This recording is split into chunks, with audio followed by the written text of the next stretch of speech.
The plane doors had just closed when the moment began. Passengers were settling in, adjusting their seats and pulling out headphones. It was a first-class cabin, quiet and polished, with soft lights and calm music. Everyone looked comfortable until one man's voice broke the peace. He laughed loudly, making sure people around him heard.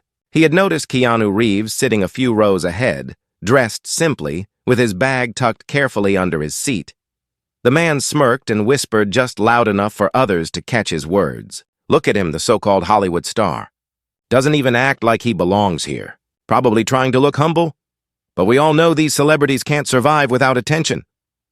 Some passengers smiled politely, trying to ignore him, but his tone carried a sharp edge. Keanu didn't respond. He sat quietly, his eyes lowered, reading a small, worn-out book. His hair fell gently across his face, and there was no sign of anger or pride. He looked more like a traveler heading home than one of the most famous actors in the world. Yet the man kept pushing, raising his voice. You know, I bet he only got lucky once in his career. First class should be for people who worked for it, not for people who just read lines on a camera. The words hung in the air, heavy and uncomfortable. A woman across the aisle glanced at Keanu, waiting for him to reply, but he didn't. Instead, he adjusted his seatbelt and offered a soft smile to the flight attendant who passed by. That silence made the mocking man even louder. Suspense filled the cabin. Passengers leaned slightly, curious to see if the calm actor would finally answer back. But instead, the unexpected happened. A little boy from the back of first class walked down the aisle holding a small toy car. He looked nervous, glancing between his mother and Keanu. The boy stopped near Keanu's seat and whispered, "Excuse me, are you really Keanu Reeves?" Keanu looked up, his eyes soft and kind. He smiled gently and nodded. "Yes, I am. Do you like cars?" The boy's face lit up instantly. The mocking man rolled his eyes and muttered, "See? Always looking for fans." But the other passengers were no longer looking at the loud man. They were focused on the quiet exchange unfolding. Keanu reached into his pocket and pulled out a folded piece of paper.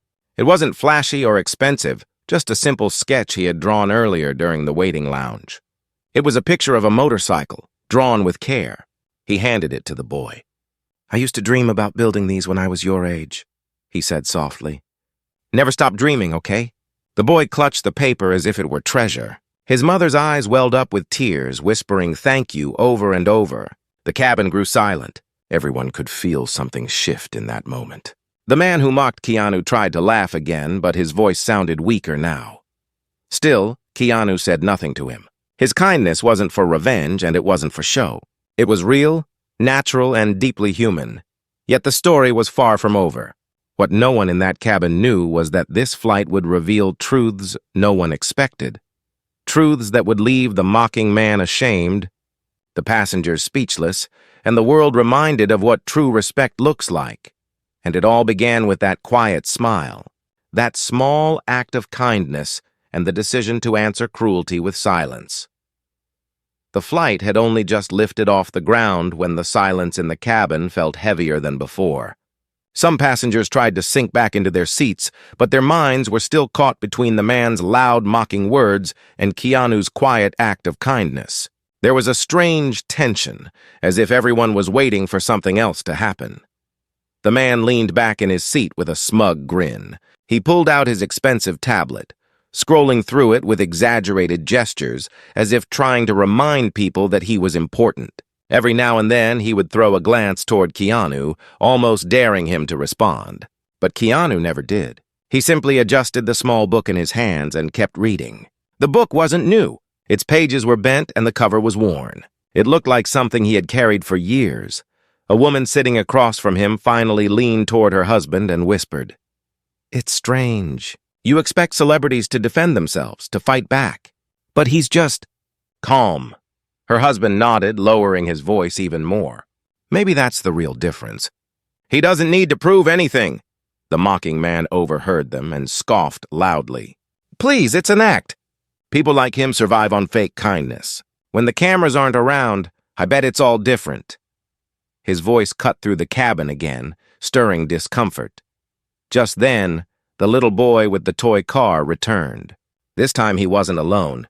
His mother walked beside him, gently holding his shoulder. She bent slightly toward Keanu's seat. Her voice was soft but carried the weight of gratitude. "Thank you for what you gave him." "You didn't have to. I just want you to know. That meant more to us than you think." Her words seemed ordinary, but there was a quiver in her tone that made everyone nearby listen closely. She paused, her eyes shifting slightly as though she was deciding whether to say more. Then she spoke again. "We're not supposed to be here. My husband saved for years just to surprise our son with this trip. First class was never in our plans. But when the airline made a mistake with the tickets, they upgraded us. My husband passed away last year, and this trip is something he always promised our boy. Sitting here with you, it feels like he kept that promise." The cabin grew still. Even the mocking man shifted in his seat, suddenly unsure of himself. The mother's story pierced through every wall of pride, and yet Keanu didn't try to take the spotlight. He placed his hand gently over the sketch he had given the boy and said quietly, "Your husband kept his promise. Through you." Tears welled up in her eyes, and she smiled softly, almost as if a small burden had lifted. The man who mocked Keanu coughed and muttered something under his breath. "Sentimental nonsense," he said, but his words had lost their sharpness. The passengers around him didn't laugh or agree this time. Instead, they looked at him with quiet disapproval, as if they finally saw through the performance he was trying to maintain. Yet the true shift came minutes later. The flight attendant announced that dinner service would begin soon, but there was a problem with one passenger's meal order. A man at the back of first class grew restless, explaining he had a medical condition and needed a special type of meal that hadn't been loaded onto the flight. Panic flickered in his eyes as he explained his condition. The mocking man leaned forward instantly, smirking again. "First class and they can't even get your food right? Pathetic."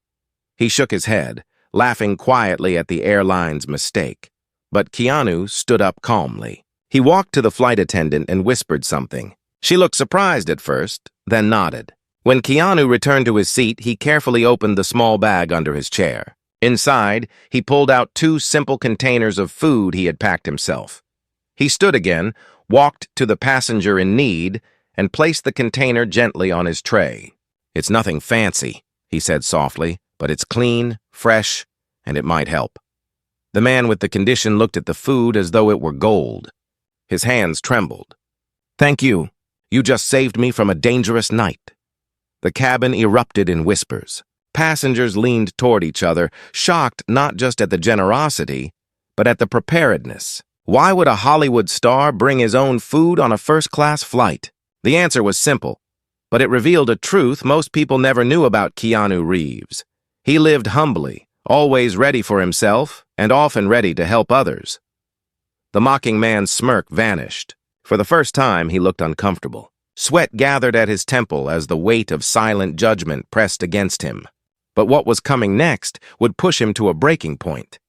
Because hidden in that small bag under Keanu's seat was not just food, but something that would reveal a part of his past the mocking man never expected. And when the truth surfaced, the cabin would no longer see Keanu as just a quiet actor. They would see the man behind the name, and the mocking man would realize too late what kind of heart he had been laughing at. The hum of the engines filled the silence after Keanu placed the meal before the man in need.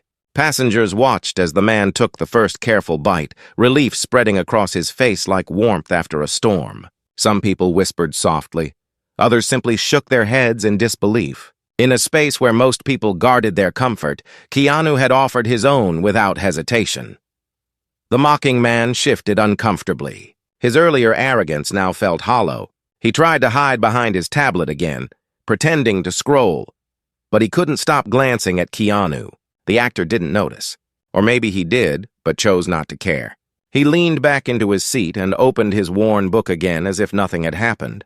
Yet something had shifted in the air. The boy with the toy car was now sitting with his mother, clutching the paper sketch like a sacred gift. He kept looking at Keanu as if he had just met a real-life hero. Other passengers carried a different look in their eyes, too. Part curiosity, part admiration. Suddenly, the mocking man broke the silence again, his voice louder than before, almost desperate. "All right, fine, we get it. He's generous. But don't be fooled. Hollywood stars always have a trick. You'll see. This is just another performance." A few passengers frowned, but no one answered him. Instead, an elderly woman sitting a few rows back leaned forward and spoke with a trembling voice. "Excuse me, young man, but kindness is not a performance. I've lived long enough to know the difference. You should stop before you embarrass yourself further." Her words sliced through the man's pride. He opened his mouth, but for once, no words came out. His cheeks flushed with red, and he looked away quickly. The tension seemed to settle again. But then came the moment that would draw every eye in the cabin. A flight attendant accidentally dropped a small item while passing through the aisle, an envelope that had slipped out of Keanu's bag when she placed it back under his seat earlier. It was unmarked, but the flap had loosened, and a stack of handwritten letters peeked out. The boy spotted it first. He picked it up gently and handed it to Keanu. "Sir, I think this is yours." Keanu froze for a moment, his calm expression flickering with something deeper, something heavier. He accepted the envelope quietly and gave the boy a grateful nod. But as he tucked it away, a few letters slipped out and fell across the floor. The nearest passengers couldn't help but notice. One of the letters was old, the ink faded, addressed simply, "To the stranger who paid my rent." Another one read, "To the man who saved our shelter from closing." Whispers rippled through the cabin. The mocking man leaned forward sharply, eyes narrowing. "What's that supposed to be? Fan mail you wrote to yourself?" He laughed harshly, trying to regain control of the attention, but Keanu didn't rise to it. Instead, one of the flight attendants bent down, picked up a letter, and hesitated. "I'm sorry, I saw the name," she said softly. "These letters aren't fan mail. They're thank you notes. From charities. From families. From strangers you helped." The words fell heavy and undeniable. The passenger's eyes widened. The mocking man barked a laugh again, though it sounded weak. "Oh, come on. Staged, all of it. No one carries things like that around unless they want to show off." But then the elderly woman who had spoken earlier leaned forward again, her eyes filled with quiet recognition. "I know those letters," she whispered. "I volunteer at a shelter in Los Angeles. Years ago, when we were about to close, an anonymous donor saved us. We never knew who it was. Until now," gasps spread across the rows. Eyes turned toward Keanu, who sat quietly, his hand gently covering the envelope. His lips curved in a faint, humble smile, but he said nothing to confirm or deny. The silence that followed was thicker than before, almost electric. The mocking man's face paled and his confidence cracked. He tried to laugh again, but no sound came out. Keanu finally spoke, his voice calm and almost too soft for the cabin. "These letters remind me of people stronger than me. I carry them not to show anyone, but to remind myself of what matters when life gets loud." There was no pride in his tone, only truth. And that truth cut through every layer of doubt in the cabin. People leaned back in their seats, their hearts heavy with reflection. The mocking man looked down at his tablet, but this time, even he couldn't pretend anymore. The boy whispered to his mother, "He's like a superhero, isn't he?" And for once, no one disagreed. But what the passengers didn't know was that inside the envelope was one letter different from the rest. A letter no one on that plane could have guessed. A letter that carried a story so personal, so painful, and so revealing that when it finally came to light, the mocking man's regret would turn into something deeper than silence. It would turn into shame that would stay with him for years. And that letter was waiting, quietly inside Keanu's bag. The cabin lights dimmed as dinner trays were cleared away, leaving a softer glow across the aisles. Most passengers leaned back, some closing their eyes, but no one was truly asleep. The tension from earlier still lingered, mixed now with something else. Curiosity. The letters had opened a door no one expected. And though Keanu tried to tuck the envelope quietly back into his bag, the mystery hung in the air like an unfinished story. The mocking man fidgeted. He was no longer laughing loudly or smirking. His eyes kept darting toward the bag under Keanu's seat, restless and unsettled. He couldn't let it go. His pride, already wounded, pushed him to speak again. "All right, enough with the secrets. If you're so genuine, why don't you just admit it? Tell us why you carry those letters. What are you trying to prove?" This time, no one chuckled at his words. Instead, a quiet wave of disapproval passed through the passengers. The elderly woman gave him a stern look, The boy clutched his toy tighter and the mother gently shook her head. But the man pressed on, his voice tinged with desperation. Go on, tell us. Unless you're afraid the truth isn't as perfect as it looks. Keanu didn't lift his eyes right away. He closed the book in his hands, placed it gently on the table, and then leaned forward slightly. His voice, when it came, was steady and low, but it carried enough weight to silence the restless hum of the engines. The truth isn't perfect, he said. It never is. But it's the truth that shapes us. He reached down, pulled the envelope onto his lap, and for a moment he seemed to hesitate. Then, with slow and careful hands, he opened it. The passengers leaned closer. Their breaths held. One by one, Keanu sifted through the letters until he found the one. It was different from the others, older, edges frayed, the handwriting faint and almost broken. He held it for a moment before looking up. This one isn't from a stranger, he said quietly. It's from someone I once loved and lost. The cabin went completely still. Every sound, the coughs, the clinking glasses, even the rustle of clothes, seemed to vanish. Keanu unfolded the letter, his hands steady but his eyes heavy with memory. He began to read softly, not for show, but as if reminding himself of words that never left him. Dear Keanu, you don't know what it meant when you sat with me in that hospital room. You didn't have to, but you stayed for hours. I was scared, in pain, and the world felt empty. Yet you brought quiet, you brought peace. You told me stories to distract me, and when I cried, you didn't tell me to stop. You just listened. I want you to know those moments carried me further than any medicine ever could. His voice broke slightly, but he continued. I don't know how long I have left, but if you're reading this after I'm gone, I want you to promise me one thing. Never stop showing kindness, even when the world mocks you. One act of kindness can outlive the person who gave it. And if you ever doubt yourself, remember, I believed in you when I had nothing else left to believe in. By the time he folded the letter back, several passengers had tears in their eyes. The boy's mother pressed her hand against her mouth. The elderly woman dabbed her eyes with a napkin, and even the flight attendant stood frozen in the aisle. The mocking man's face had drained of all color. His jaw tightened, but not with anger. This time it was shame. His words earlier now echoed back to him, hollow and cruel. Keanu looked up at no one in particular. I carry these letters because they remind me that kindness is not about applause. It's about presence. It's about being there for someone when no one else is. I don't keep them to prove anything to the world. I keep them to remind myself to stay human. The silence that followed was not heavy anymore. It was reverent. People looked at him not as a celebrity, not even as an actor, but as a man who had lived through deep pain and chose compassion over bitterness. But then came the twist no one saw coming. The elderly woman slowly stood up, her hands trembling as she held the edge of her seat for balance. Her voice cracked as she spoke. I knew your fiancé. I knew Jennifer, gasps broke out. Even Keanu froze, his eyes wide with surprise. The woman's face was pale, but her eyes were steady. Years ago, I worked as a nurse in that hospital. I remember her smile. I remember how you sat with her for hours, refusing to leave her side. I never forgot it. I never forgot you. The cabin seemed to spin with the weight of her words. The mocking man stared in disbelief, finally realizing that every cruel remark he had thrown was not against a man pretending to be humble, but against a man who had carried unimaginable loss with quiet dignity. The woman's voice softened, breaking into tears. Thank you for keeping her words alive.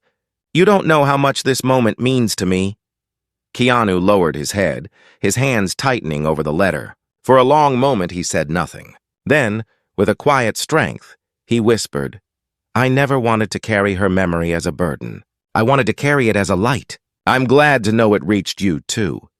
The plane soared higher into the night sky, but inside the cabin, hearts had been pulled to the ground, into humility, into reflection, into silence that spoke louder than any words. The mocking man looked down at his tablet, but this time it wasn't out of arrogance. It was because he couldn't bear to meet anyone's eyes. For the first time, he understood that respect isn't demanded. It's earned quietly through the choices no one applauds. And yet, the night wasn't finished. because what happened next would force even the mocking man himself to make a choice, one that would test his character more than anything before. The engines hummed steady against the dark night sky, but inside the first-class cabin, no one heard them anymore.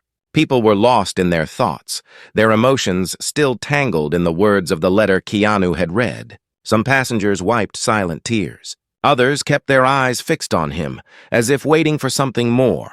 The man who mocked him, once loud and restless, now sat with his hands clenched together, his confidence broken. Yet the silence didn't last long. Life has a way of testing people at the very moment they think the lesson is complete. About an hour into the flight, a sudden call came from the back of the cabin. A passenger groaned loudly, clutching his chest.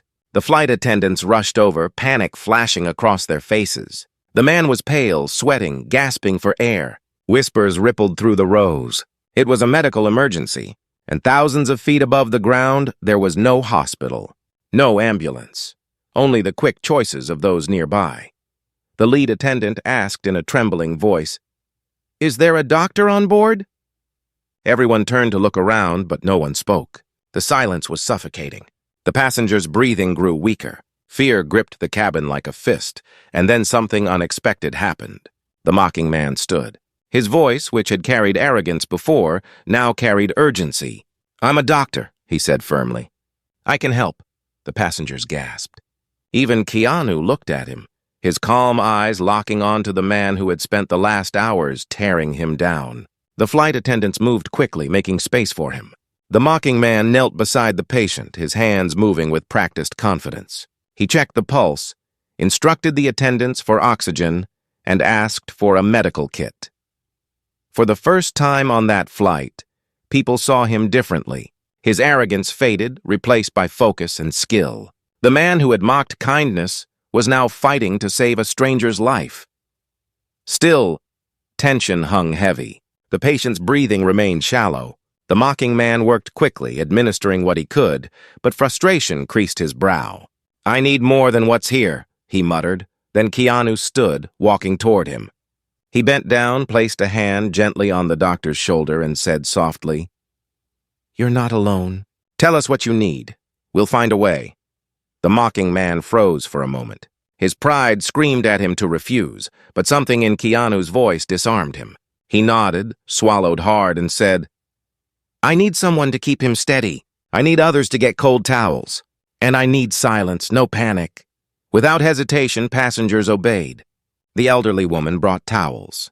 The boy's mother helped hold the patient's arm steady. Even the attendants moved faster, encouraged by Keanu's calm presence. And Keanu himself knelt beside the mocking man, steadying the patient's head, his quiet strength keeping everyone grounded. Minutes felt like hours. Then, slowly, the patient's breathing steadied. Color returned to his cheeks. A wave of relief swept through the cabin like fresh air after a storm. Passengers clapped softly, not out of celebration, but out of gratitude. The mocking man sat back, exhausted, his face pale, but his hands still steady. He looked around at the people staring at him, not with admiration, but with respect. Respect. He had lost hours ago, but somehow regained in the most unexpected way. He turned to Keanu, his lips parting as if to speak, but no words came. His throat tightened, his pride fighting with his guilt. Finally, in a broken whisper, he said, I shouldn't have said what I did earlier." Keanu looked at him, not with anger, not with triumph, but with quiet kindness. "You saved a life," he said simply. "That speaks louder than any words." The mocking man lowered his eyes, ashamed. He had spent hours trying to tear down a man who carried humility with ease. Yet in the moment of truth, it was that same humility that gave him the strength to do his job. But the flight still had hours to go, and the night still had one more test. Because as calm returned to the cabin, the doctor realized something no one else knew yet. Something about the patient he had just saved. He recognized him. The man he saved was no ordinary passenger. And when the truth of that identity came out, it would tie every moment of the flight together in a way no one could have predicted. The cabin was calmer now, though no one could relax completely. The man who had collapsed was lying quietly, his breathing steadier, his chest rising and falling at a more normal rhythm. Passengers whispered softly, their voices carrying gratitude and relief. For a moment it felt as though the storm of the night had passed. But fate had one last reveal waiting. The mocking man, now humbled, now seen in a new light, sat close by, still watching his patient carefully. His eyes lingered on the man's face, studying him as though a memory was trying to surface. Then it hit him. His breath caught, his shoulders stiffened. He knew this man. He leaned back, stunned, his pride stripped away, replaced with something else, shock and guilt. The patient wasn't just another traveler. He was someone the doctor had once known from years before. Not a friend, not even a colleague, but a man whose life had been indirectly affected by his arrogance long ago. In a trembling whisper, he muttered, "It can't be." "It's him," the flight attendant overheard and asked softly. "You know this passenger?" The mocking man nodded slowly, his eyes wide. "Years ago when I was younger, I refused to take a case. I said it was too risky, too much trouble. The man who needed me then was his brother. He died because I turned away." His voice cracked, heavy with regret. "And now here I am on a plane, saving him." The passengers stared, the irony of fate settling like a weight across their hearts. The doctor lowered his head, ashamed. "I spent years pretending I was above everyone else, mocking humility, mocking kindness. But I can't escape the truth. The person I mocked tonight was the same person who gave me the courage to act when it mattered. And the man I saved is tied to a past mistake I can never undo." For a long moment, no one spoke. The silence was heavy but not cruel. It was the kind of silence that comes when truth finally breaks through pride. Keanu leaned forward, his calm voice breaking the tension. "Life has a way of circling back," he said softly. "But it doesn't circle back to punish us. It circles back to teach us. Tonight, you chose differently. You saved him. That matters." The doctor's eyes welled with tears. He turned fully toward Keanu, his voice raw. "Why didn't you ever respond to me? Why didn't you put me in my place when I mocked you?" "I deserved it." Keanu shook his head gently. "Because anger doesn't change people. Only moments like this do. Sometimes silence teaches louder than words." The boy, still clutching the sketch Keanu had given him, spoke up with a child's innocent wisdom. "My mom says when you do something good, it makes up for something bad. Maybe tonight you made up for what happened before." The words were simple, but they carried the weight of forgiveness. Passengers smiled softly, nodding. The doctor lowered his head, tears slipping down his cheeks. As the hours passed and the plane neared its destination, the cabin felt different. It was no longer just a collection of strangers sharing a flight. It was a circle of people who had witnessed kindness in action, humility in strength, and redemption in the unlikeliest of places. When the plane finally landed, the passengers rose slowly, almost reluctantly, as if leaving behind something sacred. The boy waved at Keanu, clutching his sketch tightly. The elderly woman touched his hand and whispered, "Thank you for reminding us what matters." The doctor lingered near the door, his voice unsteady as he turned to Keanu one last time. "I'll never forget this night. I mocked you because I didn't understand, but now I do. Thank you for not answering me with anger. Thank you for showing me a better way." Keanu gave a quiet smile, his words soft but powerful. "It wasn't me who showed you. It was life. All I did was listen." And with that, he picked up his worn book and his small bag, walking quietly into the crowd, just another traveler among many. But for those who had shared that flight, he would never be just another traveler. He was a reminder of what true greatness looked like. Quiet, humble, and deeply human. The mocking man stepped off the plane with a new weight in his chest, but also with a seed planted in his heart. A seed of humility, respect, and the possibility of change. And everyone who had been there that night carried home the same truth. Kindness does not need applause, and humility does not need defense. Respect is not claimed. It is earned in silence, in sacrifice, and in moments when the world isn't watching.